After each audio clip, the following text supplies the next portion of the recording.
எங்கள் ஜெபம் கேளும் நல்ல பிதாவே. ஆமென், ஆமென், ஆமென். அல்லேலூயா, அல்லேலூயா, அல்லேலூயா. சண்டே கிளாஸ் வர பிள்ளைங்க சீக்கிரமா வாங்க பார்க்கலாம்.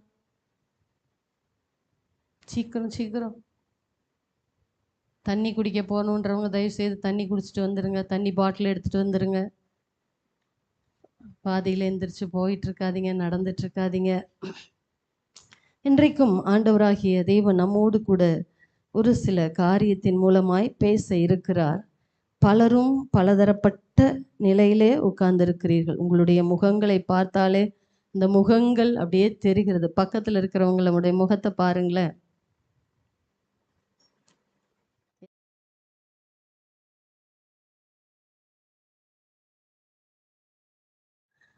நல்லா பாருங்க, பக்கத்தில் இருக்கவங்க உத்து பாருங்க.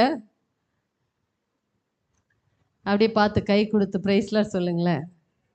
சிரிச்சுட்டே என்ன துக்கம் இருந்தாலும் என்ன பிரச்சனை இருந்தாலும் ஆண்டவர் சமூகத்தில் சந்தோஷமா இருங்கன்னு சொல்லுங்க. இப்போதான்ப்பா கொஞ்சம் அப்படி வர்றீங்க. முகத்தை பார்த்தோன்னே வந்த உடனே இன்னொன்று முகத்தை பார்த்தோன்னே எனக்கே பக்குன்னு ஆகி போச்சு. ஏன்னா ஆண்டவர் அந்த வார்த்தையை கொடுத்த போது நமக்கு தான் இந்த வார்த்தையை சொல்கிறாரா அப்படின்னு சொல்லி யோசிச்சுட்டு வந்து நின்னா ஒவ்வொருவரோட முகமும் ஒவ்வொரு மாதிரி. எப்படி வார்த்தையை கொடுத்தான்னு பார்க்கலாமா? யோவான் எழுதின சுவிசேஷம் 6வது அதிகாரம் 66, 67, பேஜ் நம்பர் புதிய ஏற்பாட்டிலே 135. அது முதல் அவருடைய சீஷரில் அநேகர் அவருடனே கூட நடவாமல் பின்வாங்கி போனார்கள். அப்பொழுது 12 நோக்கி, நீங்களும் போய்விட மனதா இருக்கிறீர்களோ என்றார். இன்றைக்கு உங்களுடைய மனநிலை எப்படி இருக்கிறது? உரியா பாஸ்ட் வந்து நிற்பாரு, ஏதோ கொஞ்சம் நல்லா பேசுவார். அகாவாவுக்கு முன்னாடி நம்ம எப்படியாச்சும் அப்படியே சந்தோஷமாக வார்த்தையை கேட்டுட்டு பலன் அடைஞ்சு போயிடலான்னு வந்தோம். பாஸ்டம்மா மூஞ்சியை பார்த்தோன்னே எப்போ முடிப்பாங்க, எப்போ ஓடி போகலாம், எப்போ நமக்கு வந்துட்டு சாப்பாடு செய்யலாம்.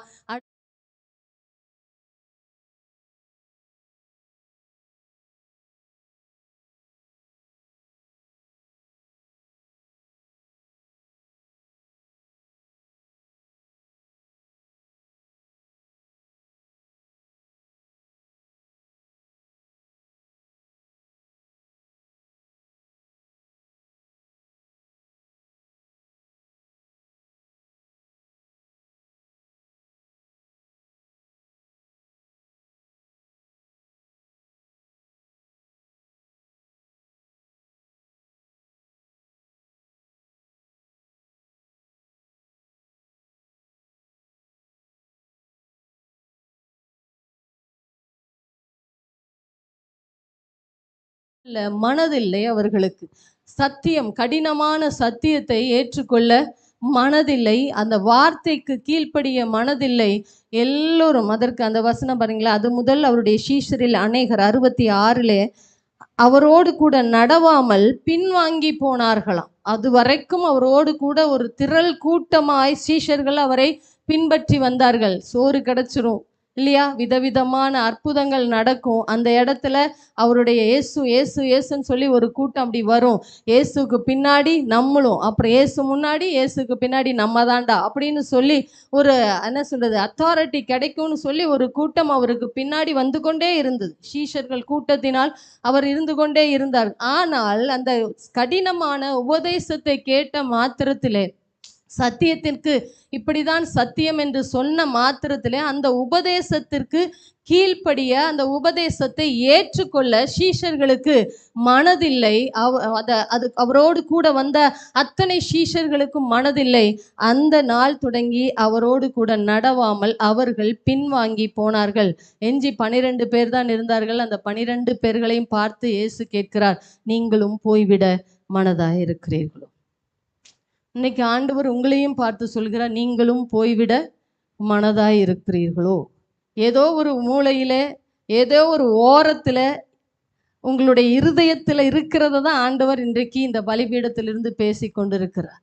நானும் எவ்வளவோ ட்ரை பண்ணேன், என்னால் முடியல.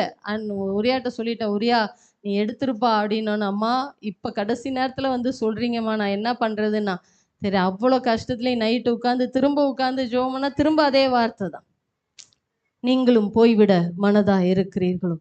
பலதரப்பட்ட மனநிலையில நீங்களும் நானும் இருக்கிறோம். பலவித பிரச்சனைகள் நிமித்தம், பலவித போராட்டத்தின் நிமித்தம், பலவித கண்ணீர்கள் நிமித்தம் எப்படியாச்சும் இங்கேருந்து போயிடலாம், இங்கேருந்து போயிடலாம்.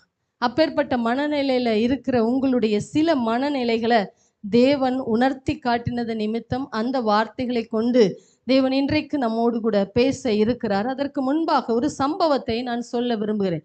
ரீசண்டாக நடந்த ஒரு காரியம்தான். உலகத்திற்கே வெளிச்சமான சார்லி கிர்க் என்ற அந்த மனிதனை குறித்த சம்பவங்கள் எல்லோரும் கேள்விப்பட்டிருக்கீங்களா?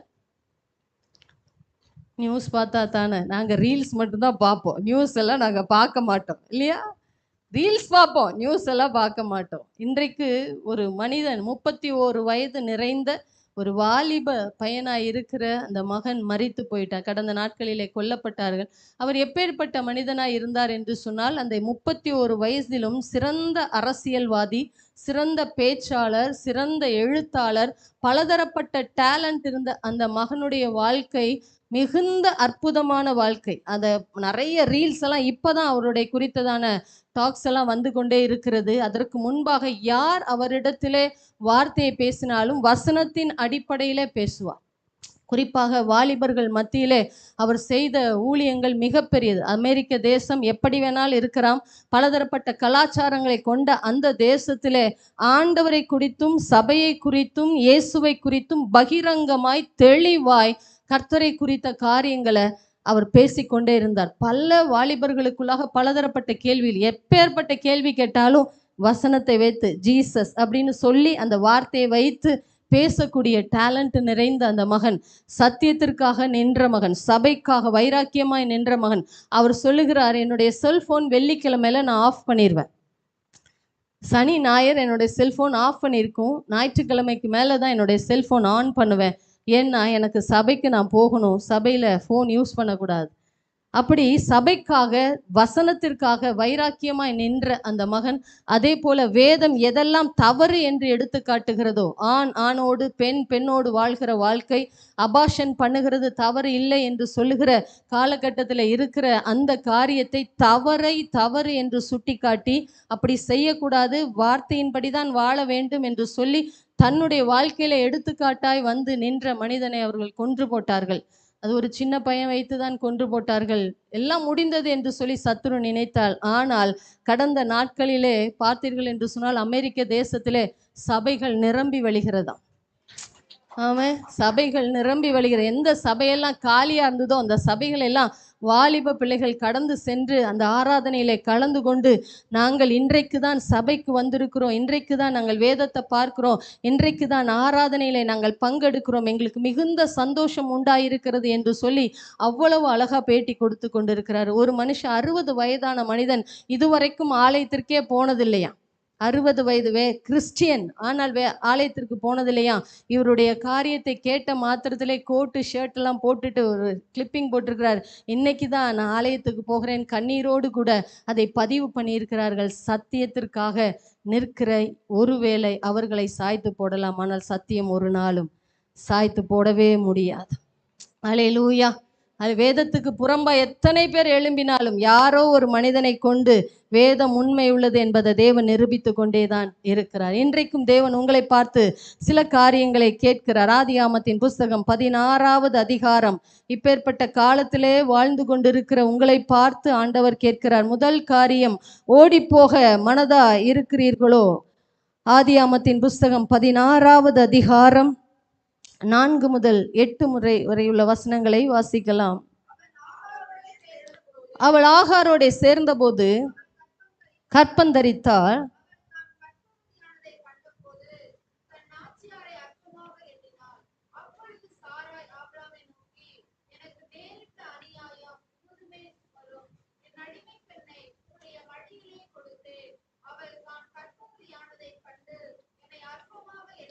என்னை அற்பமாக எண்ணுகிறாள், நடு நின்று என்றா.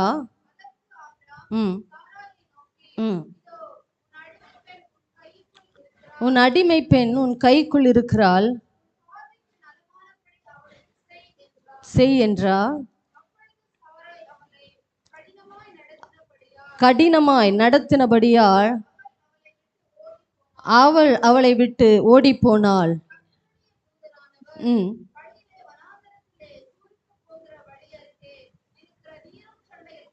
நீரூற்றண்டையில் கண்டு சாராயின் அடிமை பெண்ணாகிய ஆகாரே, எங்கே இருந்து வருகிறாய், எங்கே போகிறாய் என்று கேட்டார். அவள், நான் என் நாச்சியாராகிய சாராயை விட்டு ஓடி போகிறேன் என்றார். இன்றைக்கும் முதல் காரியம், ஓடி போக மனதாய் இருக்கிறீர்களோ?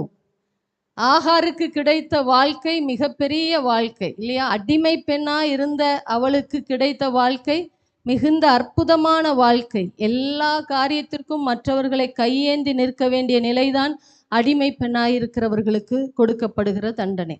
என்ன சொன்னாலும் செய்யணும், அவங்க என்ன வேலை கொடுத்தாலும் செய்யணும், என்ன சாப்பாடு கொடுக்குறாங்களோ அதை தான் சாப்பிடணும், எப்படி நிற்க சொல்கிறாங்களோ அப்படி தான் நிற்கணும், எப்படி படுக்க சொல்கிறாங்களோ அப்போ தான் படுக்கணும், என்ன வேலைகள் இருந்தாலும் எவ்வளவு பாரமாக இருந்தாலும் அத்தனையும் செய்து முடித்து தான் அவர்கள் ரெஸ்ட் எடுக்கணும். அப்போ தான் படுக்கணும்னு நினைப்பாங்க. ஆனால் திரும்ப கூப்பிட்டு வேலை கொடுத்தா திரும்ப செஞ்சுதான் ஆகணும். சரியான தூக்கம் இருக்காது, சரியான உணவு இருக்காது, சரியான உடை இருக்காது, சரியான பராமரிப்பு இருக்காது.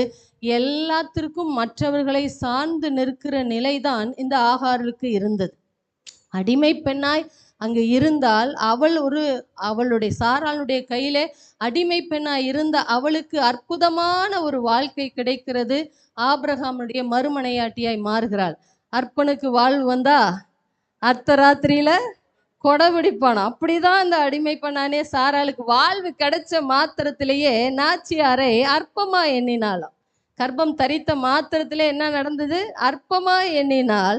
ஆனால் அது சாராளுக்கு விசனம் ஆயிட்டது. ஆபிரகாமிடத்துல போய் கேட்கிறான், என்னை எப்படி பண்ணிட்டியே, என்னோட மடியில கொடுத்தனே. உடனே ஆபிரகாம் சொல்ற, அவ உன் கையில இருக்கிறா, என்ன வேணாலும் நீ பார்த்து பண்ணிக்கோ, பர்மிஷன் கிராண்டட் அப்படின்னு சொல்லி கையில கொடுத்துட்றாரு. கொடுத்த மாத்திரத்திலே சாராள் அவளை கடினமாய் நடத்தினாள். அவளுடைய மனநிலை என்ன? இப்போ நான் எப்படியாகிலும் இந்த ஸ்தலத்தை விட்டு ஓடி போயிடணும், இந்த பிரச்சனையை விட்டு நான் ஓடி போயிடணும், இந்த கடினமான பாதையை என்னால் ஏற்றுக்கொள்ள முடியவில்லை. இவள் என்னை பார்த்து, நான் அவளை அற்பமாய் பார்த்ததை அவள் மறந்துட்டா, தனக்கு வாழ்வு கொடுத்தவளை மறந்துட்டா, தனக்கு ஒரு எதிர்காலத்தை கொடுத்தவளை மறந்துட்டா, தனக்கு சரியாய் சாராளுக்கு சரியாக ஒரு இடத்திலே தன்னை நிறுத்தின அந்த சாராளை மறந்து விட்டால் மறுபடியும் என்ன சொல்கிறாள்? கடினப்படுத்தினதுனாலே நான் ஓடி போகிறேன். ஓடி போகிற மனது இருக்கிற உங்களை பார்த்து தான் ஆண்டவர் சொல்கிறார், கடினமான பாதையானாலும் நில்லுங்கள். பல நேரத்தில் நம்ம குடும்பத்தில் எப்படியாச்சும் இந்த இடத்த விட்டு ஓடி போயிடணும், இந்த வீட்டை விட்டு ஓடி போயிடணும், இந்த வீட்டுக்காரை விட்டு ஓடி போயிடணும், இந்த பிள்ளைங்க பிரச்சனையை விட்டு ஓடி போயிடணும், இந்த ஸ்கூலை விட்டு ஓடி போயிடணும். மெயின் ஸ்கூலை விட்டு ஓடி போகணும். ஏன் நான் படி படி படி படின்னு படிக்க வைக்கிற மண்டையை பிச்சுக்கிறேன். கடந்த நாட்களில் அனாசை என்கிட்ட மண்டே பிச்சுக்கிட்டா, அம்மா என்னால் முடியலம்மா, காலையிலேருந்து படிக்க சொல்கிறாங்கம்மா, இவ்வளோ எஃபர்ட் கொடுத்து பத்தாதுன்றாங்கம்மா அந்த சிஸ்டர், எனக்கு மண்டே பிச்சுக்கலாம் போல இருக்குது. அந்த மாதிரி கடினப்படுத்துகிறார்கள். ஓடி போயிடல, எப்படா அந்த ஸ்கூல் முடியும், நான் படித்து முடிப்பேன் அப்படின்ற மனநிலையில் அனாசா இருக்காங்க. அனாசாவோட மனநிலையில் பல பேர் இருக்கிறாங்க. எப்படா சர்ச்சு முடியும், ஓடி போகலான்னு நினைக்கிற மனநிலையில் பல பேர் இருப்பார். பலர் எப்படா ஆண்டவர் வர்றாரு, அவர் கூட போயிடலான்ற மனநிலையில இருக்கிறாங்க. ஆனால் இந்த கடினமான சூழ்நிலையை ஆகாரினால் ஏற்றுக்கொள்ள முடியவில்லை. கடினப்படுத்துகிறார். வேலை செய், வேலை செஞ்சா பத்தாது, இன்னும் வேலை செய், சாப்பிட்டுட்டே இருக்கிற, வேலை செய். யோசிச்சு பாருங்களேன், அவ என்ன பண்ணியிருப்பா? இதுதான் பண்ணியிருப்பா. என்ன உனக்கு சோறு முக்கியம், வேலையை செய், எனக்கு கால் எழுத்து, எனக்கு கை எழுத்து, அப்படின்னா சொகுசா போய் தூங்குற, உட்கார் அப்படி என்று சொல்லி ஒவ்வொரு காரியத்திற்கும் குற்றம் கண்டுபிடித்து குற்றம் கண்டுபிடித்து குற்றம் கண்டுபிடித்து அதுவரைக்கும் தெரியாத குற்றங்கள் எல்லாம் அப்ப தெரிஞ்சிருக்கும் இல்லையா? அற்பமாய் பார்க்கும்போது ஆகாருக்கு தெரியல, இவ்வளோ கடினமா என்னை நடத்துவா சாரான்றத. சாராளுடைய மறுமுகத்தை சாரால் காட்ட ஆரம்பித்தால் ஆகாரினால் தாங்க முடியவில்லை. பலருடைய முகங்களும் பார்க்கும்போது நல்லா இருக்குது, சர்ச்சில் பார்க்கும்போது இந்த முகங்கள் எல்லாம் நல்லா இருக்குது. ஆனா அதற்கு பின்னாடி ஒரு முகம் இருக்குன்றத வெளியில போனதுக்கு அப்புறம் தான் நம்மளால பார்க்க முடிகிறது. ஆகார் சாராளுடைய மறுமுகத்தை பார்த்தால் அந்த முகத்தை பார்க்கிறதற்கு அவளால் முடியல.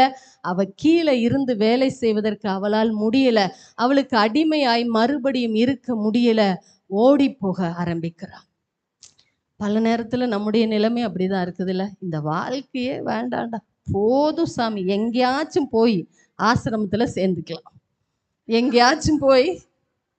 எல்லாரும் சிரிக்கிறத பார்த்தா பல பேருடைய மனநிலை அப்படிதான் இருக்க மாட்டிருக்குது. எங்கேயாச்சும் போய் காசை கொடுத்தோமா, நிம்மதியா சோறு கொடுக்குமா, ஆசிரமத்துல சேர்ந்துக்கலாம். கடைசி காலத்துல யாரையும் நம்ப வேண்டாம், யாருக்கும் உழைச்சு கொட்ட வேண்டாம், யாருக்கும் சோறு செஞ்சு போட வேண்டாம். 3 நேரம் சோறு செஞ்சு போட வேண்டாம், 3 நேரம் இவங்களுக்கு துணி துவைச்சு போட வேண்டாம், 3 நேரம் இவங்களை பராமரிக்க வேண்டாம். அக்கடான்னு படுத்தமா, தூங்கணுமா, எந்திரிச்சோமா, சாப்பாடு கிடைச்சா சந்தோஷன்ற மனநிலையில பல பேர் இருக்கிறீங்க. கடினமாய் நடத்துகிறதை நம்மளால் ஏற்றுக்கொள்ள முடியவில்லை.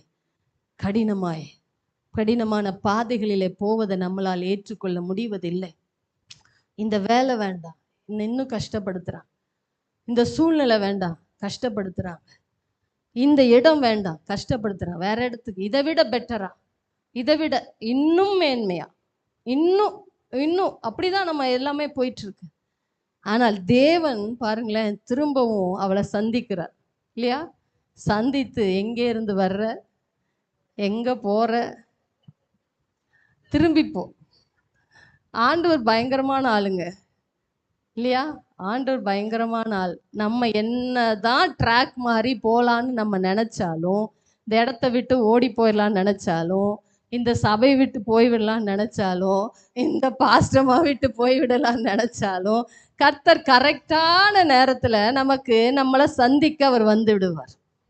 பல நேரத்துல சொப்பனத்துல பேசுவார், பாஸ்டர் ஞாபகப்படுத்தி பேசுவார். எங்க போலான்னு நினைக்கிற, இந்த சபையில இப்படிதானே இருந்த, ஒழுக்கமா இங்கேயே இருன்னு பாஸ்டர் கனவுல, பல பேருடைய கனவுல வந்து ஞாபகப்படுத்தி போலான்னு நினைச்சு பேகை எடுத்தா கூட, பைபிள் பேகை எடுத்தா கூட, சே திரும்ப வந்துட்டாரியா இவரு அப்படின்னு சொல்லுகிற அளவுக்கு நம்மளை ஆண்டவர் கனவுல சில நேரம் எச்சரிப்பார். எங்க இருந்து வந்த, நீ வந்த பாதை எப்படி, நீ இருந்த வாழ்க்கை எப்படி, உனக்கு ஒரு வாழ்க்கையை கொடுத்து உன்னை நான் வச்சிருக்கிறேனே, திரும்பி போ, அந்த இடத்துலயே இரு, உன்னை நான் பெரிய ஜாதியாக்குவேன்.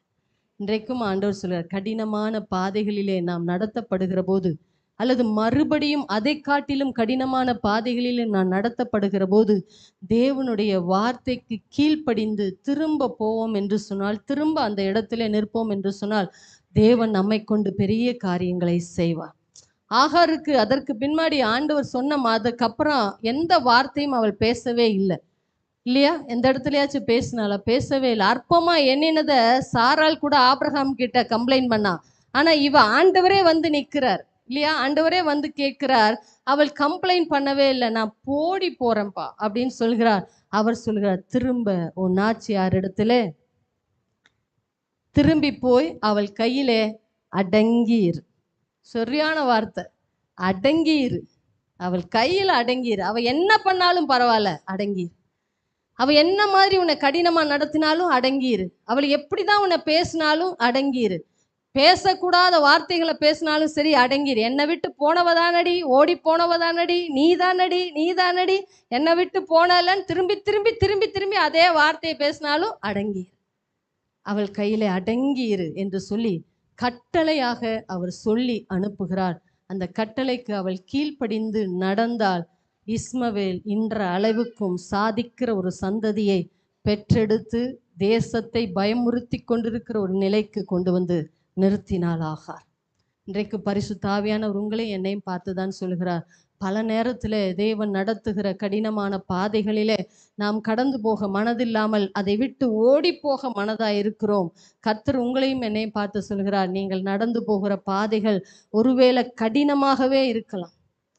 என்னால் நடக்க முடியல ஆண்டவரேன்னு சொல்லி ஓடி போகிறதற்கு நீங்கள் ரெடியா இருக்கலாம். இன்றைக்கு உங்களை பார்த்து ஆண்டவர் சொல்கிறார், எங்கேயும் போய் ஓடி ஒளிய முடியாது. எங்க போனால் நமக்கு ஒரு பிரச்சனை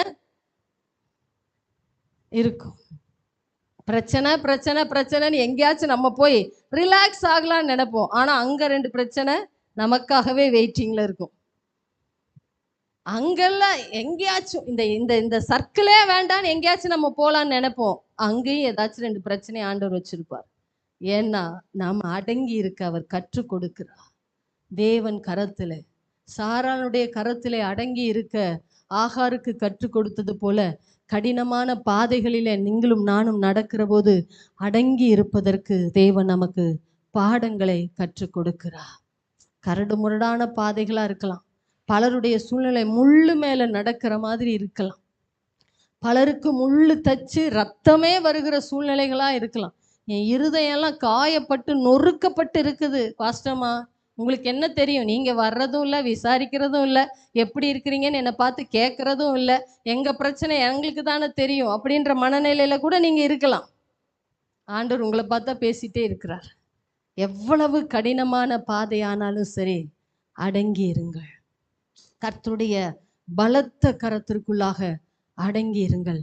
கர்த்தர் உங்களை கொண்டு பெரிய காரியங்களை செய்வார். ஆமென். அந்த வார்த்தைக்கு அவள் கீழ்ப்படிந்தாள். ஆகார் கீழ்ப்படிந்தாள். ஆகாருடைய வாழ்க்கை மாத்திரமல்ல, அவருடைய சந்ததியாய் இருக்கிற தலைமுறைகளுடைய வாழ்க்கையும் கர்த்தர் மாற்றி இன்றைக்கு தேசம் கண்டு பயப்படத்தக்கதான ஒரு சந்ததியாய் அவர்கள் எழும்பி நிற்க செய்கிறார்கள். நாம நினைக்கலாம், என்னடா இப்படி பிரச்சனை பண்றாங்க, இது ஒண்ணுமே இல்லை. முன்னாடியே ஆரம்பத்தில் ஆதியாகமம் 16 சொல்லிட்டார், அவன் துஷ்ட மனிதனா இருப்பான், அவனுடைய கை எல்லோருக்கும் விரோதமாகவும் எல்லோருடைய கையும் அவனுக்கு விரோதமாக இருக்கும், சகோதரர் எல்லோருக்கும் எதிராக குடியிருப்பான். வசனம் இது இன்றைக்கு நிறைவேறி கொண்டிருக்கிறது. இந்த வசனம் நிறைவேறுவதற்கு, இந்த ஒரு சந்ததி எழும்பி நிற்பதற்கு, அந்த சாராள் அடிமைப்பெண்ணாயிருந்த ஆகார் வார்த்தைக்கு கீழ்ப்படிந்ததன் நிமித்தம்தான் அவள் வாழ்க்கை மாத்திரம் அவளுடைய சந்ததிகளுடைய வாழ்க்கையே தலைகீழாய் மாறி போனது. பரிசுத்த ஆவியானவர்களை பார்த்து சொல்கிறார், ஒருவேளை முள்ளின் மீது நடக்கிற பிரச்சனைகள் உங்களை காயப்படுத்துக்கலாம். முள்ளு போல குத்தி கொண்டு இருக்கிற பிரச்சனைகள் உங்களை காயப்படுத்தி கொண்டு இருக்கிற, என் வாழ்க்கையே தலைகீழாய் மாறிவிட்டது. நான் எதிர்பார்த்த ஒரு வாழ்க்கை வேற, கிடைச்சிருக்கிற வாழ்க்கை வேற, நான் ஆசைப்பட்ட ஒரு வாழ்க்கை வேற, ஆனா இப்ப போய்கொண்டிருக்கிற வாழ்க்கை வேற, நான் கனவு கண்ட வாழ்க்கை வேற, ஆனா இப்ப இருக்கிற காலங்கள் வேற என்று சொல்லி நம்முடைய கனவுகள், நம்முடைய ஆசனைகள், நம்முடைய யோசனைகள், நம்முடைய எதிர்பார்ப்புகள் எல்லாத்துக்கும் தலைகீழான சூழ்நிலைகளிலே நீங்களும் நானும் நடந்து கொண்டு இருக்கலாம். இப்படி நடக்கிற போது கர்த்தருடைய வார்த்தைக்கு கீழ்ப்படிந்து அந்த பாதைகளிலே அடங்கி இருப்போம் என்று சொன்னால், நிச்சயமாக ஆகாரை நினைத்தருளின தேவன் நம்மையும் நினைத்தருளுவார். ஆகாருக்காக ஒரு நீரூற்றை உண்டாக்கின தேவன் நமக்காக நீரூற்றுகளை உண்டாக்கி தருவார். ஆமென். அதற்கு பின்பாக அவள் சொல்லுகிறார், என்னை காண்கிறவரை நான் கண்டேன். கர்த்தருக்காக புதிய பெயரை வைத்த ஒரு பெண், சரித்திரத்திலேயே முதல்ல கர்த்தருக்கு பெயரை வைத்த ஒரு பெண் என்கிற அடையாளத்தோடு கூட ஆகார் இருக்கிறாள். அன்றைக்கு மாத்திரம் அந்த வார்த்தைக்கு அவள் கீழ்ப்படியாமல் போயிருந்தாள் என்று சொன்னால் ஆகார் யாருன்னே தெரிஞ்சிருக்கார். அதோடு கூட அவளுடைய சாப்டர் முடிந்திருக்கும். அவருடைய சந்ததி யாருன்றது தெரிந்திருக்காது. இன்றைக்கு வரைக்கும் 2000 ஆண்டுகளுக்கு பின்பாக நான் இந்த பெருமலையில நின்று ஆகாரை குறித்து பேசுகிற காரியமே இருந்திருக்காது. ஓடி போக ஒருவேளை மனதா இருப்பீர்கள் என்று சொன்னால் உங்கள் மனநிலையை மாற்றிக்கொள்ளுங்கள். 2வது காரியம்,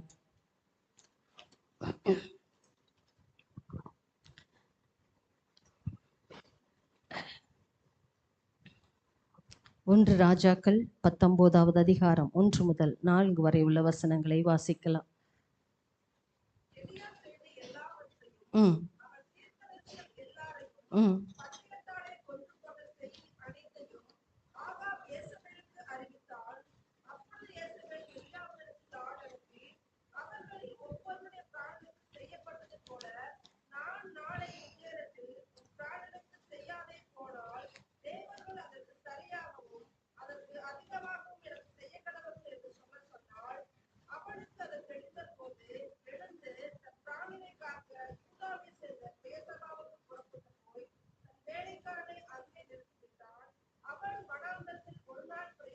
அவன் வனாந்திரத்தில் ஒரு நாள் பிரயாணம் போய் ஒரு சூரை செடியின் கீழ் உட்கார்ந்து தான் சாக வேண்டும் என்று கூறி, போதும் கர்த்தாவே, என் ஆத்துமாவை எடுத்துக்கொள்ளும், என் பிதாக்களை பார்க்கிலும் நல்லவன் அல்ல என்று சொல்லி போதும் ஒரு சூரை செடியின் கீழ் படுத்துக்கொண்டு நித்திரை பண்ணினான். இரண்டாவது காரியம், சாக வேண்டும் என்ற மனதா இருக்கிறீர்களோ? இரண்டாவது, முதல் காரியம் ஓடி போகலாம் என்கிற மனதா இருக்கிறீர்களோ? இரண்டாவது காரியம், சாக வேண்டும் என்கிற மனதா இருக்கிறீர்களோ? எங்களை பார்த்தா பாஸ்டமா கேட்குறீங்க அப்படின்னு சொல்லி ஒரு வேளை நினைக்கலாம். நாங்கெல்லாம் இப்போதைக்கெல்லாம் போக மாட்டோம், நாங்கெல்லாம் நின்று பல பாடு படுத்திட்டு தான் நாங்கள் போவோம் அப்படின்னு நினைக்கலாம். ஆனால் யாருக்கோ ஆண்டவர் பேசி கொண்டிருக்கிறார். ஆண்டவர் உணர்வு இல்லாமல் இந்த வார்த்தையை கொடுக்க மாட்டார். சாக வேண்டும் என்கிற யாரோ ஒரு சிலரோடு கூட ஒரு வேளை தீர்மானித்து டைம் எடுத்திருக்கலாம். அவர்களோடு கூட தான் ஆண்டவர் பேசி கொண்டிருக்கிறார். சாக வேண்டும் என்கிற மனதா இருக்கிற எலியா தீர்க்கதரிசியை குறித்து நமக்கு நன்றாக தெரியும். அவரை குறித்து தெரியாததல்ல, அவரை குறித்து கேட்காத பிரசங்கங்கள் இல்லை. யெசபேல் தீர்க்கதரிசிகளுக்கு முன்பாக பாகாலை வழிபட்டு அதற்கு தீர்க்கதரிசிகளாய் இருந்த அந்த ஜனத்திற்கு முன்பாக கர்த்தரே தெய்வம் என்பதை மிக வைராக்கியமாய் தெளிவாய் தனி ஒருவனாய் தனி ஆளாய் நின்று சாதித்து காட்டினவன் தான் இந்த எலியா, இல்லையா? பஞ்சகாலம்தான், உணவுக்கு இல்லாத நிலைதான். ஆனால் அதற்கு முன்பாக இருக்கிற காரியங்களை எல்லாம் நீங்களும் நானும் பார்ப்போம் என்று சொன்னால், அந்த தேசத்திலே சாரிபாத் என்கிற விதவையை போஷிக்கும்படி கர்த்தரால் கட்டளை கொடுக்கப்பட்டு சாரால் அந்த காரியத்திற்காக அந்த சாரிபாத்துக்கு கடந்து சென்று அந்த விதவையினுடைய வீட்டிற்கு கடந்து சென்று எண்ணெயினாலும் அப்பத்தினாலும் நிரப்பி பஞ்சம் முடிகிற வரைக்கும் அந்த அப்பமும் தன் எண்ணெயும் குறைபடாமல் அற்புதத்தை செய்தவன் தான் இந்த எலியா. அல்லேலூயா, கரெக்டு தானே நான் சொல்றது? விதவைக்கு எண்ணெய் ஆகாப்புக்கு முன்பாக, இல்லையா, சொல்லி அனுப்புகிறான். ஒபதியா வந்து நிற்கிறான், வந்திருக்கிறேன்னு சொல்லு, திரும்ப வந்துட்டேன்னு சொல்லுன்னு சரியான வார்த்தையை கொடுத்து, இவங்கெல்லாம் இன்னைக்கு தான் டயலாக் எழுதுறாங்க. நம்ம ஆண்டவர் அன்னைக்கே டயலாக் எழுதிட்டா. வந்திருக்கிறேன்னு சொல்லு, தன்னை காண்பிக்கும்படி ராஜாக்கு முன்பாக தன்னை தேடிக்கொண்டிருக்கிற கொல்ல தேடிக்கொண்டிருக்கிற மனுஷனுக்கு முன்பாக தன்னை காண்பிப்பதற்காக தைரியமாய் அறிக்கையிட்ட மனுஷன்தான் ஒரே ஒரு வார்த்தை, இல்லையா, ஒரே ஒரு வார்த்தை, யெசபேலினுடைய ஒரு வார்த்தையின் நிமித்தம் நான் சாக வேண்டும், போதும் கர்த்தாவே என்னை எடுத்துக்கொள்ளும், இதுக்கு மேலே நான் நல்லவன் இல்லை, என் பிதாக்களை காட்டிலும் நான் நல்லவன் அல்ல என்று சொல்லுகிற மனநிலைக்கு, செத்தா போதும் என்கிற மனநிலைக்கு வந்து சூரை செடியின் கீழாக படுத்து கொள்ளுகிறான். எவ்வளவு பெரிய தீர்க்கதரிசி, எவ்வளவு பெரிய அபிஷேகம் பெற்ற மனுஷன், இல்லையா? கர்த்தருடைய சமூகத்தில் நிற்கிற நான், இல்லையா, அது அடையாளத்தோடு. ஐயோ, எனக்கு அந்த வார்த்தை ரொம்ப பிடிக்கும். தேவனுடைய சமூகத்திற்கு முன்பாக, அந்த வசனத்தை ஒரே டைம் வாசிச்சிடலாமா? 18, கீலேயாத்தின் குடிகளிலே ஏலியா நாகாப்பை நோக்கி,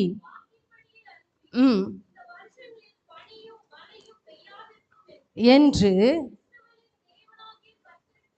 இஸ்ரவேலின் தேவனாகிய கர்த்தருக்கு முன்பாக நிற்கிற நான். எவ்வளவு ஆணித்தரமா இஸ்ரவேலின் தேவனாகிய கர்த்தருக்கு முன்பாக நிற்கிற நான் சொல்லாம பனியும் இல்லடா மழையும் இல்லடா. 3 வருஷம் ஒரு தேசத்தை பஞ்சத்தினாலே தன்னுடைய வார்த்தையினால், நாவினுடைய அதிகாரத்தை பயன்படுத்தி தேவனுடைய அபிஷேகத்தை பெற்று ஒரே வார்த்தையினால 3 வருஷம் கதிகலங்கி போன நின்றார்கள். நிற்க செய்த மனிதன் ஒரு ஆட்டம் காட்டிட்டு தான். ஆகாப்புக்கும் ஒரு ஆட்டம், எல்லாருக்கும் ஒரு ஆட்டம், ஆடி போயிட்டாங்க. இவன் சொல்லி எங்கடா மழை பெய்யாம போகுது, இவன் சொல்லி எங்கடா பனி பெய்யாம போகுது, பனி பெஞ்சிரும் பாரு நினைச்சவங்க அத்தனை பேர்லையும் அவனுங்க ஒவ்வொரு நாளும் மழையும் இல்லை பனியும் இல்லை, மழையும் இல்லை பனியும் இல்லை. அப்போ என்ன இருந்திருக்கும்? மொட்டை வெயிலாக இருந்திருக்கும், இல்லையா? மொட்டை வெயில். இந்த வெயிலே நம்மளால தாங்க முடியல. விசிறிக்கிறோம். கரண்ட் இல்லைன்னா சுத்தம் எங்கேயாச்சும் போயிடலான்னு சொல்லி வண்டி எடுத்துட்டு ரவுண்ட் அடிக்க போகிறோம். முழு பனி கூட இல்லை. பனியாச்சிருந்திருந்தா கூட இப்போ தப்பிச்சிருந்திருப்பாங்க. பனியும் இல்லை, மழையும் இல்லை, வறட்சியான சூழ்நிலை, பஞ்சம் நாளுக்கு நாள் அதிகரித்து கொண்டே இருக்கிறது. கர்த்தர் உன்னை காண்பின்னு சொன்ன மாத்திரத்திலேயே எப்படி போய் நின்னானோ அதே மாதிரி திரும்ப போய் தன்னை காண்பிக்க கடந்து சென்ற மனிதன், கர்த்தருடைய தீர்க்கதரிசி. சொன்னா அப்படியே நடக்கும் என்கிற அந்த வார்த்தையில உறுதியாய் நின்ற மனுஷன். கிட்டத்தட்ட 850 பேரை வெட்டி சாச்ச மனுஷன். எனக்கு அதுதான் பெரிய ஆச்சரியமா. புடிங்கடான்னு சொல்லிட்டு ஒவ்வொருத்தரையும் போட்டு தள்ளிட்டே இருந்திருக்கிறான். கிட்டத்தட்ட 450 + 400 850 பேரை தனியாளா நின்று போட்டு தள்ளி இருக்கிறான். கர்த்தரே தெய்வம், கர்த்தரே தெய்வம் என்று கூடியிருந்த அத்தனை இஸ்ரவேல் ஜனங்களுக்கு முன்பாக கர்த்தரை நிரூபித்த பாத்திரம்தான். ஆனால் எசபேல் சொன்ன ஒரு வார்த்தையின் நிமித்தம் முற்றிலுமாய் உடைந்து போய் நிற்கிறான். கர்த்தருடைய அபிஷேகத்தை சுமந்தவன், கர்த்தருடைய சமூகத்திற்கு முன்பாக நிற்கிறவன், கர்த்தரால் அழைக்கப்பட்டவன், கர்த்தரால் தெரிந்து கொள்ளப்பட்டவன், கர்த்தருடைய ஸ்தானாதிபதியாய் கர்த்தருடைய வாயாய் நின்ற எலியாவுடைய வாழ்க்கையிலே ஒரே ஒரு வார்த்தை என்ன சொல்லியிருக்கிறாவ, இதுக்கு ஈடு அவர்களில் ஒவ்வொருவனுடைய பிராணனுக்கு செய்யப்பட்டது போல நான் நாளை நேரத்தில் உன் பிராணனுக்கு செய்யாதே போனால். அப்ப முடிவு பண்ணிட்டேன், நாளைக்கு நேரம் நான் செத்துருவேண்டா, என்ன கொன்றுவா, எசபேல் கொன்றுவா, எசபேல் கொன்றுவா. இந்த ஒரு வார்த்தை அவளுடைய இருதயத்துக்குள்ளாக கடந்து போய்விட்டது. முற்றிலுமா அந்த வார்த்தை, ஐயோ நாளைக்கு நேரம் நான் செத்து போயிடுவானோ, இவன் என்ன கொன்று போட்டுருவாளோ, எசபேல் என்ன கொன்று போட்டுருவாளோ, எசபேல் என்ன கொன்று போட்டுருவாளோ. அது அப்படியே அரிச்சு அரிச்சு அரிச்சு அரிச்சு போய் ஓரமாக போய் சூரிய செடிக்கு கீழாக படுக்க வச்சிருச்சு. எவ்வளவு பெரிய தீர்க்கதரிசிய ஒரு வார்த்தை படுக்க வைத்தது. இன்றைக்கும் ஒரு வார்த்தை நிமித்தம் காயப்பட்டு நிற்கிறீர்களோ? ஏதோ ஒரு வார்த்தை உங்களை காயப்படுத்தி, உங்களை கடினப்படுத்தி, உங்களை அந்த வார்த்தை போட்டு போட்டு போட்டு போட்டு ஆழத்திற்குள்ளாக காயமாய் உங்களை கீறி கொண்டிருக்கிறதா? யாரோ சொன்ன ஒரு வார்த்தை, யாரோ உங்களை பார்த்து பேசின வார்த்தை, யாரோ உங்களை அவமானப்படுத்தின வார்த்தைகள், உங்களை கேவலமா பேசின வார்த்தைகள், உங்களை தைரியத்தை உடைத்து போடுகிற வார்த்தை, கர்த்தர் கொடுத்த அழைப்பை உடைத்து போடுகிற வார்த்தை, கர்த்தர் கொடுத்த ஊழியத்தை செய்ய முடியாதபடி, கர்த்தருடைய சமூகத்தில் எழும்பி நிற்க முடியாதபடி, ஜெபிக்க முடியாதபடி, ஆராதிக்க முடியாதபடி யாரோ சொன்ன வார்த்தை உங்களை கீறிக்கொண்டிருக்கிறதா? கீறிக்கொண்டிருக்கிறதா? அது நாளுக்கு நாள் காயத்தை ஏற்படுத்தி கொண்டே இருக்கிறதா? சாரா திரும்பி உட்காரு. யாரோ சொன்ன ஒரு வார்த்தை உங்களை காயப்படுத்தி கொண்டு இருக்கிறது என்று சொன்னால், இந்த நாளை தாங்க நாங்கள் வர்றதில்லை, இதனால தாங்க நாங்கள் ஊழியத்துக்கே வர்றதில்லை, இவங்க இப்படி பேசிட்டாங்க, இவங்க இப்படி பேசிட்டாங்க, இவங்க இப்படி பேசலாமா, இவங்க யார் என்ன பேசுறதுக்கு, இவங்களுக்கு நான் என்ன செஞ்சேன், நான் ஒன்றுமே செய்யலையே, நான் பாட்டுக்கு வர்றேன், நான் பாட்டுக்கு போகிறேன், நான் பாட்டுக்கு இருக்கிறேன், எப்படி பேசலாம், நான் மட்டும்தான் கிடச்சேனா? என்னையவே பேசுகிறாங்க, என்னையவே டார்கெட் பண்ணுறாங்க, என்னையவே கார்னர் பண்ணுறாங்க, எங்களை மட்டும் கார்னர் பண்ணுறாங்க. அந்த வார்த்தைகள் உங்களை காயப்படுத்தி ரணப்படுத்தி உங்கள் இருதயத்தை வேதனைப்படுத்தி கொண்டிருக்கிறதா? அதன் நிமித்தம் ஒருவேளை இந்த குடும்பம் வேண்டாம், அந்த ஊழியம் வேண்டாம், ஆண்டவர் வேண்டாம் என்று சொல்லி நான் சாகுறேன் என்கிற மனநிலையில நீங்கள் இருக்கிறீர்கள் என்று சொன்னால், உங்களை பார்த்துதான் பரிசுத்த ஆவியானவர் சொல்கிறார், எலியாவை ஆண்டவர் சாகரத்திற்கு விடவே இல்லை. அல்லேலூயா. எலியாவை சாகரத்துக்கு அவன் தேடி போனாலும் சாகரத்துக்கு விடலை. அவன் விரும்புகிறான், பிதாக்களை காட்டிலும் நான் நல்லவன் அல்ல, போதும் கர்த்தாவே என்னை எடுத்துக்கொள்ளும். அப்படியெல்லாம் உன்னை விடமாட்டேன்ப்பா, அப்படியெல்லாம் உன்னை சாகரத்துக்கு விடமாட்டேன், நான் உன்னை கொண்டு செய்ய வேண்டிய வேலை நிறைய இருக்குது. படுத்துக்கிட்டான். ஆண்டவர் வர்றார், தூதனை அனுப்புறாரு, தட்டி எழுப்பி சாப்பிடுப்பா அப்படின்னு சொல்லி என்ன பண்ணுறாரு, போஜனமும் அப்பமும் தண்ணீர். முழிச்சு பார்க்குறான், முன்னாடி என்ன இருக்குது, அப்பமும் சுடப்பட்ட அப்பமும் தண்ணீரும் இருக்கிறது. எடுத்து குடிக்கிறான், திரும்பி படுத்துக்கிறான். திரும்பி வர்றாரு தூதன், திரும்பி எழுப்புறாரு, திரும்பி அப்பமும் தண்ணீர் இருக்குது. குடிச்ச மாத்திரத்திலேயே நீ பண்ண வேண்டிய பிரயாணம் வெகு தூரம், கிளம்புப்பா அப்படின்றாரு. கிளம்புறான். அந்த பலத்துல, அப்பத்தையும் தண்ணீரையும் குடிச்ச பலத்துல 40 நாள் நடக்கிறான். 40 நாள் நடந்துட்டு என்ன பண்றான்? கெபி வந்தோடனே ஓரே பெண்ணும் மழை வந்தோடனே திருப்பி கெபிக்குள்ளார போயிடறான். நம்மளை தான் ஆண்டவர் சொல்லிட்டே இருக்கிறார். அப்படியே என்கரேஜ் பண்ணி நம்ம கொண்டுட்டு வந்து தூக்கி நிறுத்துவோம் பாருங்க. நீ பண்ணுமா, இதை பண்ணுமா, அதை பண்ணுமா, அதெல்லாம் கிடக்குதுமா, பார்த்துக்கலாமா, வாமா அப்படின்னு சொல்லி தூக்கி கொண்டு வந்து நிறுத்துவோம். ஏதாச்சும் ஒன்று இடையில வந்து சருகும், சொல்லுன்னு வந்து ஏதாச்சும் ஒரு வார்த்தையை சொருகணும்னா அடுத்த வாரம் காணா போயிடுவாங்க. தேடினாலும் காணாதிருப்பாய்ன்ற மாதிரி பல நாளும் நாங்கள் தேடிட்டு இருக்கிறோம். பல பேரை காணாதிருக்கிறார்கள். ஏன்னா ஒவ்வொரும் சொல்லுகிற வார்த்தை, இதுக்கு மேலே எனக்கு பலன் இல்லை, தாங்கிறதுக்கெல்லாம் பலன் இல்லை, இதுக்கப்புறம்லாம் எங்களால் சகிக்கிறதுக்கு எனக்கு பலன் இல்லை, அழுது அழுது அழுது நான் ஓஞ்சிட்டேன். இன்னும் பேசிக்கிட்டே தான் இருக்கிறாங்க. வாழ்க்கை முழுவதும் பேசுகிறவர்கள் இருந்து கொண்டே தான் இருப்பார்கள் நம்மோடு கூட. சாகணும்னு நினச்சா என்னைக்கோ செத்துருக்கலாம் இல்லையா? அவனே பேசாமல் செத்துருக்கலாம்ல. சாக வேணும், என் ஆத்மாவை எடுத்துக்கொள்ளும். தற்கொலை பண்ணுறது தப்புன்னு எலியாக்கு நல்லா தெரிஞ்சிருக்குது. அதனால தான் நீர் என்னை எடுத்துக்கொள்ளும் ஆண்டவர், என் ஆத்மா போதும் கர்த்தாவே என்னை எடுத்துக்கொள்ளும் என்று சொல்லுகிறான். மறுபடி அவனை எழுப்பி கூப்பிட்டு கொள்கிறார். மறுபடி போகிறார். கேபியில திரும்பவும் தங்குகிறான். திரும்ப ஆண்டவர் வருகிறார் மெல்லிய சத்தத்தில், காற்றுல வந்து. அந்த வசனம் அழகாய் சொல்லுகிறது, வாசிங்களேன். அக்னி உண்டாயிற்று. 12வது வசனம், 19, 12. பூமி அதிர்ச்சிக்கு பின் அக்கினி உண்டாயிற்று, கர்த்தர் இருக்கவில்லை, உண்டாயிற்று. அதை எலியா கேட்டபோது வெளியே வந்து கேபியின் வாசலில் நின்றான். அப்பொழுது, இதோ எலியாவே, இங்கே உனக்கு என்ன காரியம் என்கிற சத்தம் அவனுக்கு உண்டாயிது. இதே வார்த்தைய 2 முறை வரும்.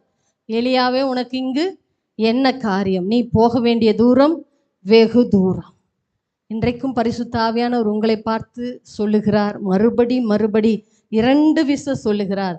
சாக வேண்டும், வாழ்க்கை முடித்து கொள்ளலாம் என்ற மனநிலையில நீங்கள் இருப்பீர்கள் என்று சொன்னால் இந்த வேலை உங்களுக்கு இல்லை. சாக வேண்டிய சூழ்நிலை உங்களுக்கு இனி வராது. சாவே இல்லை. அல்லேலூயா. யாராச்சும் வந்து பேசிட்டு இருப்போம், திடீர்னு வந்துட்டாங்கன்னா சொல்லுவோம், ஐயோ சாவே இல்லைப்பா, 100 வயசு இருப்பப்பா, அவங்களுக்கு ஹார்ட் அட்டாக்கே வந்துடும். 100 வயசா? இப்போவே எங்களால் முடியல, 100 வயசு வரைக்கும் வேண்டாம், போதும் அப்படின்னும். அது போல தான் இன்றைக்கு ஆண்டவர்களை பார்த்து சொல்கிறார், சாக வேண்டும் என்கிற மனநிலையில் பிரச்சனைகளை பார்த்து, யாரோ பேசின வார்த்தைகளை கேட்டு, யாரோ உங்களை குறித்து தவறாய் சொல்லப்பட்ட வார்த்தைகளை குறித்து, அல்லது உங்களை குறித்து குற்றம் சாட்ட வேண்டும் என்கிற மனநிலையிலே சொன்ன வார்த்தைகள் உங்களை காயப்படுத்தி கீறி உங்களிடத்தில் ரணமாய் உங்கள் இருதயத்தில் இருக்கும் என்று சொன்னால், அந்த ரணத்தை எல்லாத்தையும் தூக்கி வெளியில வீசுங்க. நீங்களும் நானும் போக வேண்டிய தூரம் வெகு தூரம். ஹல்லேலூயா, ஹல்லேலூயா, ஹல்லேலூயா. வரமாட்டேனுது, என் கூட வரப்போறது இல்லையாட்டு இருக்குது. ஹல்லேலூயா. நான் அப்படி மனநிலையில இருந்தேன். என்னை வச்சுதான் ஆண்டவர் பேசுறாரு. நான் சும்மாலாம் ஆண்டவர் பேசுறது இல்லை. நான் அந்த மனநிலையில தான் இருந்தேன்.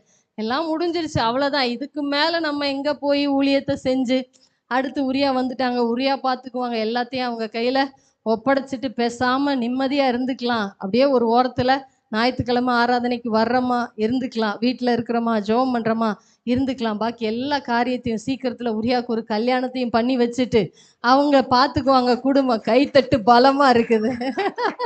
இப்போதைக்கு இல்லை, 2 வருஷத்துக்கு பிறகுதான் அதையும் பதிவு பண்ண விரும்புகிறேன்.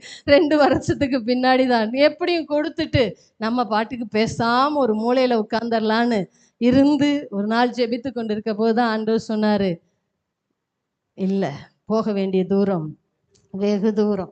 முடிஞ்சிருச்சுன்னு நினைக்கிறியா? நான் அழைத்தவன், நானு தான் உன்னை கொண்டுட்டு வந்து இந்த ஸ்தானத்தில் கொண்டு வந்து நிறுத்தி இருக்கிறேன். நீ அல்ல, நானே உன்னை கொண்டு வந்தேன், உன்னை அடையாளப்படுத்துவேன், நீ போக வேண்டிய தூரம் வெகு தூரம் என்று சொல்லி வார்த்தையின் மூலம் என்னோடு கூட பேசி என்னை இன்னைக்கு நிற்க வைத்திருக்கிறார் என்று சொன்னார். நானும் முடிச்சுக்கலான்னு தான் நினச்சேன், போக வேண்டான்னு தான் நினச்சேன், இதுக்கு மேலே இந்த மேடை ஏற வேண்டான்னு தான் நினச்சேன், இதுக்கு மேலே இந்த ஊழியத்தை செய்ய வேண்டான்னு தான் நினச்சேன். உண்மையாக சொல்கிறேன், உண்மையாக போதும் வேண்டாம் ஆண்டவரே அப்படின்னு தான் நினச்சேன். ஆனால் என் நினைவுகள் அவர் நினைவுகள் அல்ல, இல்லையா? தேவன் தெளிவாக சொல்கிறார், உங்களுடைய நினைவுகள் அவருடைய நினைவுகள் அல்ல, உங்களுடைய எண்ண ஓட்டங்கள் அவருடைய எண்ண ஓட்டங்கள் அல்ல, உங்களுடைய சிந்தனை அவருடைய சிந்தனை அல்ல. அவர் என்ன திட்டத்திற்காக நம்மளை கொண்டு வந்து இந்த பெருமலை ஊழியத்தில் வச்சாரோ அந்த திட்டம் நிறைவேறுகிற வரைக்கும் கர்த்தர் நம்மை சாக விடாமல் திரும்ப ஓட வைக்க விரும்புகிறார். அல்லேலூயா. தங்கி விடலாம் என்று சொல்லி நீங்களும் நானும் நினைக்கிறோம், இருந்து விடலாம், அப்படியே வாழ்ந்து விடலாம், போதும் அப்படின்ற மனநிலையில நாம் இருக்கிறோம். ஆசீர்வதிக்கப்பட்டது போதும், வாழ்ந்தது போதும், இருக்கிறது போதும், சாப்பிட்டது போதும், போதும் போதும் என்கிற அந்த மனநிலையிலே இதுக்கு மேல வேண்டான்ற மனநிலையில நிற்கிறோம். ஆனால் தேவ திட்டம் அது வல்ல, நம்மை கொண்டு செய்ய இருக்கிறத நம்மை கொண்டே தேவன் செய்ய விரும்புகிறார். எலியா விட்டு அடுத்து அப்பவே எலிசாவை எடுத்திருக்கலாம், இல்லையா? எடுத்து பயன்படுத்தி இருக்கலாம். ஆனால் எலியாவை கொண்டு அவனிடத்திலிருந்து அவனுடைய அபிஷேகத்தை 2 மடங்கா பெற்றுக்கொள்வதற்கு ஒருத்தனை தேவன் வச்சிருக்கிறார். அந்த அபிஷேகத்தை பகிர்ந்து கொடுக்காம எலியாவை தேவன் சாக விடவே மாட்டார். அல்லேலூயா. எனக்கு அந்த இது ரொம்ப பிடிச்சிருந்தது, இல்லையா? சாகணும்னு நினச்சிருந்தா அதோட சாப்டரோட சரிப்பா நீ கெபிக்குள்ளேயே இருந்து வாழ்க்கையை முடிச்சிரு, விடலை. இங்கே என்ன வேலை? போக வேண்டிய தூரம் வெகு தூரம், அபிஷேகம் பண்ண வேண்டிய ஆட்கள் அங்கே காத்திருக்கிறாங்க, இல்லையா? வேலை முடிக்க வேண்டிய யெகூ அங்கே வெயிட்டிங், ஆசைகள் வெயிட்டிங், எலிசா வெயிட்டிங். இவங்களையெல்லாம் செய்ய அபிஷேகப்படுத்த வேண்டியதுக்கு தான் உன்னை வச்சிருக்கிறேன், கிளம்புப்பான்னு கிளப்பி விடுகிறார்.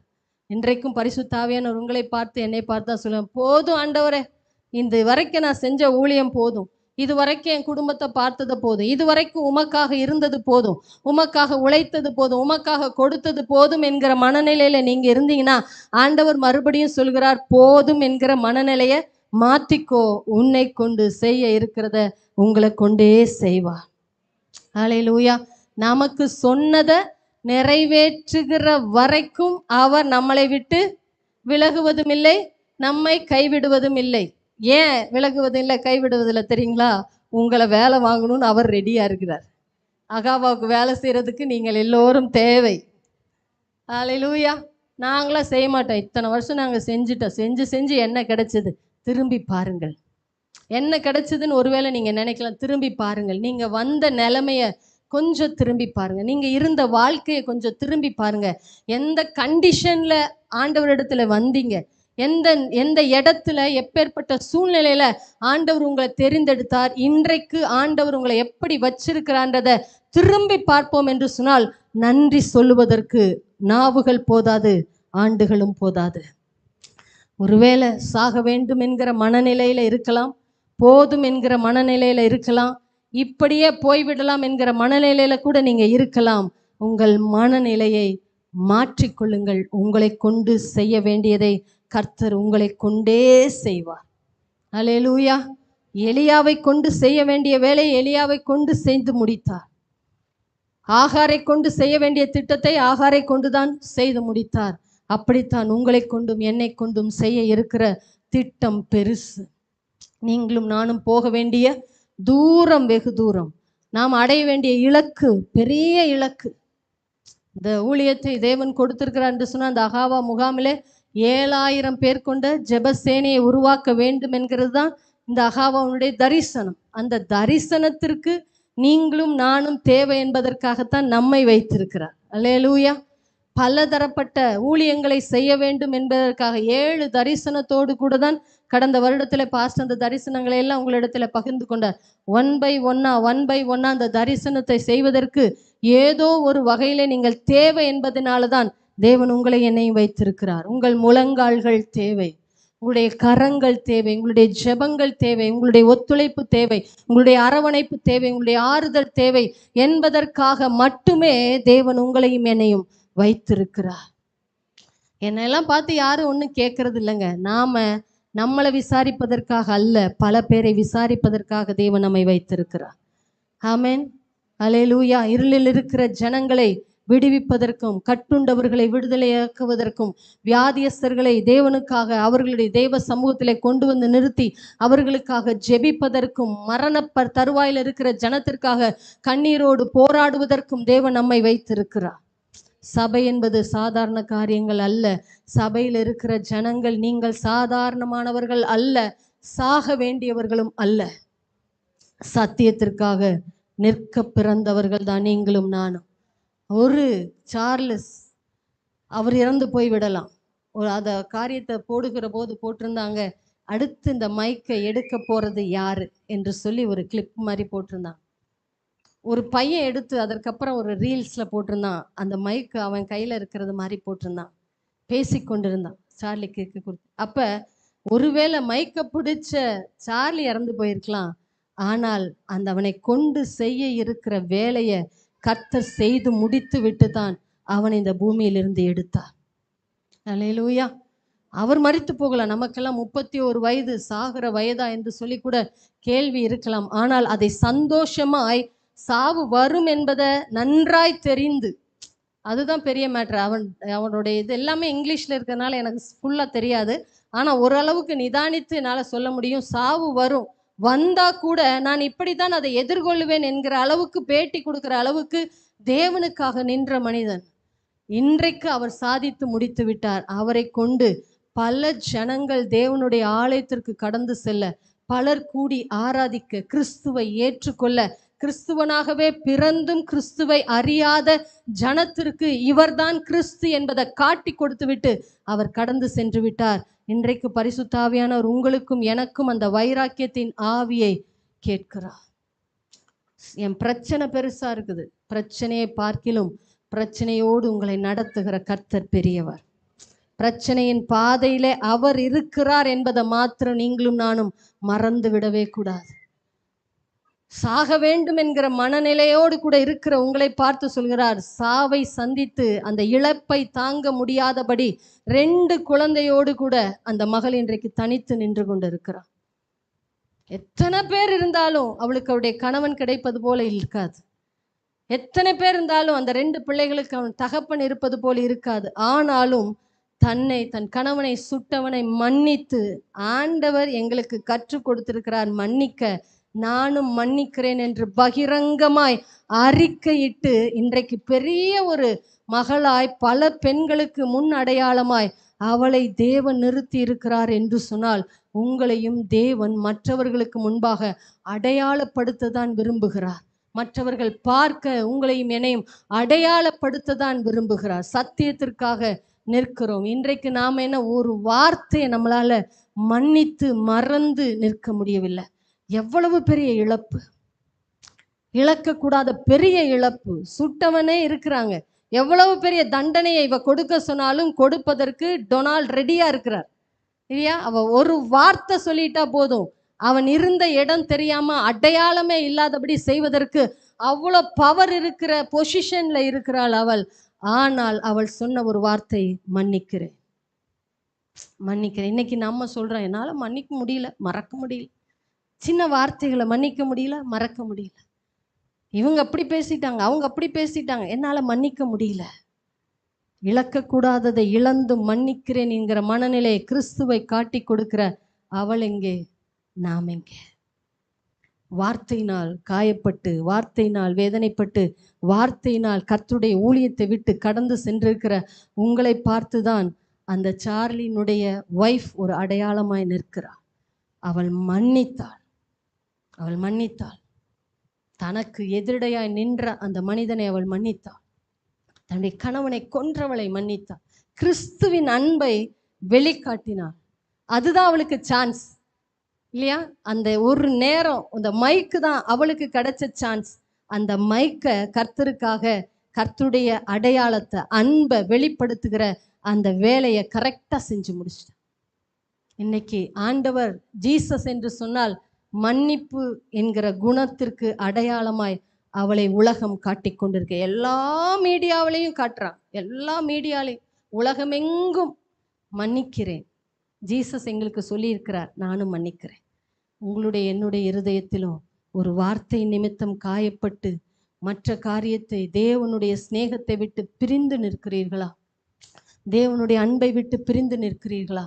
தேவ சமூகத்தை விட்டு விலகி நிற்கிறீர்களா? தேவனுடைய ஊழியத்தை விட்டு விலகி நிற்கிறீர்களா?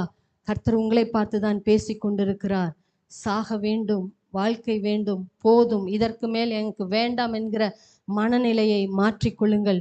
நீங்களும் நானும் போக வேண்டிய தூரம் வெகு தூரம். அவருடைய அடிச்சுவடுகளை பின்பற்றி நடப்பதற்காக நீங்களும் நானும் அழைக்கப்பட்டிருக்கிறோம். கிறிஸ்துவின் அச்சு அடையாளங்களை நீங்களும் நானும் என்ன பண்ணியிருக்கிறோம்? தரித்திருக்கிறோம். அவருடைய அச்சு அடையாளங்கள், அவருடைய சரீரத்தில் விழுந்த காயங்கள் என்கிற அடையாளத்தை நீங்களும் நானும் நம்முடைய சரீரத்திலே தரித்திருக்கிறோம் என்பதை மறந்து விடாதீர்கள். அவர் பட்ட காயங்கள், அதற்குரிய தழும்புகள் ஒருவேளை கண்ணில் நமக்கு தெரியாம இருக்கலாம். உங்களுடைய என்னுடைய கரங்களை பார்க்கும்போது, கால்களை பார்க்கும்போது, இதயத்தை பார்க்கும்போது, தலையை பார்க்கும்போது அவருடைய அச்சு அடையாளங்களை நான் சுமந்திருக்கிறேன். நான் கிறிஸ்துவுக்கு முன்பாக இருக்கிறேன். கிறிஸ்து அடிக்கப்பட்டார், முள்முடி சூட்டப்பட்டார், காயங்கள் ஏற்றார். இதை எல்லாவற்றையும் அச்சாய் அடையாளமாய் என்னுடைய சரீரத்திலே கர்த்தர் வைத்திருக்கிறார். அவரை நான் பின்பற்ற வேண்டும் என்கிற மனநிலைக்கு நீங்களும் நானும் திரும்புவோம் என்று சொன்னால், கர்த்தர் உங்களை பார்த்து என்னை பார்த்து சொல்லவே மாட்டார், நீங்களும் போய்விட மனதாயிருக்கிறீர்களோ. இயேசு கேட்டார். அதற்கு சொன்ன பதில் நீங்களும் நானும் ஒரு விசை கூட வாசித்து முடிக்கலாம். யோவான் எழுதின சுவிசேஷம் 6வது அதிகாரம் 68. சீமோன் பேதுரு பிரதியுத்தரமாக, ஆண்டவரே, யாரிடத்தில் போவோம்? நித்திய ஜீவ வசனங்கள் உண்டு. இன்றைக்கும் ஆண்டவர் உங்களையும் என்னையும் பார்த்து சொல்லுகிற வார்த்தை, பலதரப்பட்ட மனநிலையில நீங்களும் நானும் இருக்கிறோம். இந்த மனநிலையில இருக்கிற உங்களை பார்த்து தான் ஆண்டவர் சொல்லுகிறார், ஜீவனுள்ள சத்திய வசனங்கள் அவரிடத்தில் உண்டு. சீமோன் பேதுருவுக்கு தெரிந்தது, யாரிடத்தில் போவோம்? ஜீவனுள்ள சத்திய வார்த்தைகள், வசனங்கள் அவரிடத்திலே உண்டு. அது நித்திய காலம் ஜீவனோடு கூட இருக்கும், சதா காலமும் பேசிக்கொண்டே இருக்கும். கிறிஸ்து என்கிற அந்த வார்த்தையின் அடையாளங்களை நீங்களும் நானும் பெற்றிருக்கிறோம். யாரிடத்துல போவோம்? ஒருவேளை ஓடிவிடலாம் என்கிற மனநிலை இருக்கிறவர்கள் உங்கள் மனநிலையை மாற்றிக்கொள்ளுங்கள். யார்கிட்டப்பா நாங்கள் ஓடி போவோம்? உம்மை விட்டா எங்களுக்கு யாரும் இல்லைப்பா அப்படின்னு சொல்லி அவரிடத்திலே சரணடையுங்கள். யாரிடத்துலையும் நாங்கள் ஓடி போய் ஒளிய முடியாது. எந்த இடத்துக்கும் நாங்கள் ஓடி ஒளிஞ்சு போயிட முடியாது. உங்கள் சமூகம் மாத்திரம் எங்களுக்கு போதும் என்கிற மனநிலைக்கு திரும்புங்கள். ஒருவேளை சத்து விடலாம் போதும் என்கிற மனநிலையில் இருப்பீர்கள் என்று சொன்னால், உங்களை பார்த்து ஆண்டவர் சொல்லுகிறார், நித்திய வார்த்தைகள், ஜீவன் தருகிற வார்த்தைகள் அவரிடத்திலே உண்டு. அந்த வார்த்தையின் வல்லமைக்குள்ளாக நீங்களும் நானும் இருப்போம் என்று சொன்னால் நம்முடைய மனநிலைகள் மாறும். வசனம் நம்மை உயிர்ப்பிக்கும், திரும்ப உயிர்ப்பிக்கும். ஆமென்.